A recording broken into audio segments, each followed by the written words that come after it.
بسم الله الرحمن الرحيم. اللهم صل وسلم وبارك على سيدنا محمد وعلى اله وصحبه اجمعين. ازيكم حبايبي؟ عاملين ايه؟ ان شاء الله النهارده هنعمل ايه اللي هي الرز الصياديه. دلوقتي انا جبت بصل قطعته وبعدين حطيت زيت. هحمر البصل بقى في الزيت ده لغايه ما يكرمل كده ويبقى لونه بني. هنزل عليه بقى بميه، مثلا كوبايتين ونص ميه. وبعدين هنزل عليه بقى ايه بتتبيل. انا كنت واخده من تتبيله السمك يجي معلقه كده اللي انا بحشي بيها السمك.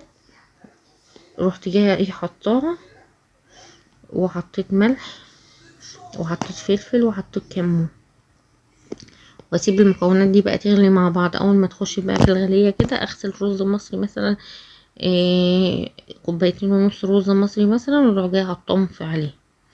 اول ما المية تغلي لازم تبقى المية غلية، وبرضه في نفس الوقت اكون حاطه له زيت حلو.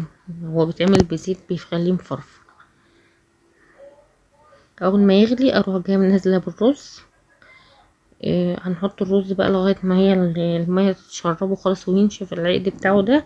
هروح جايه موطيه عليه موطيه عليه خالص بقى ايه، اسيبه يتلدن كده، يعني ايه النار من تحت لغايه ما يخش في التسويه. هيدخل بقى في التسويه اروح جايه خلاص بقى كده بقى إيه يبقى هو ما شاء الله بقى جاهز بقى ان احنا ناكل منه.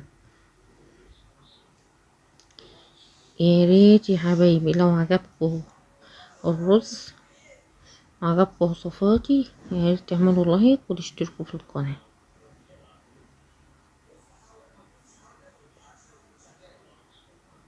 اهو ده بقى شكل الرز بعد ما خلص كده، خلاص استوى بقى ما شاء الله، بيلمع ومفرفر وحباية من حباية زي ما بيقول. شكرا ليكم.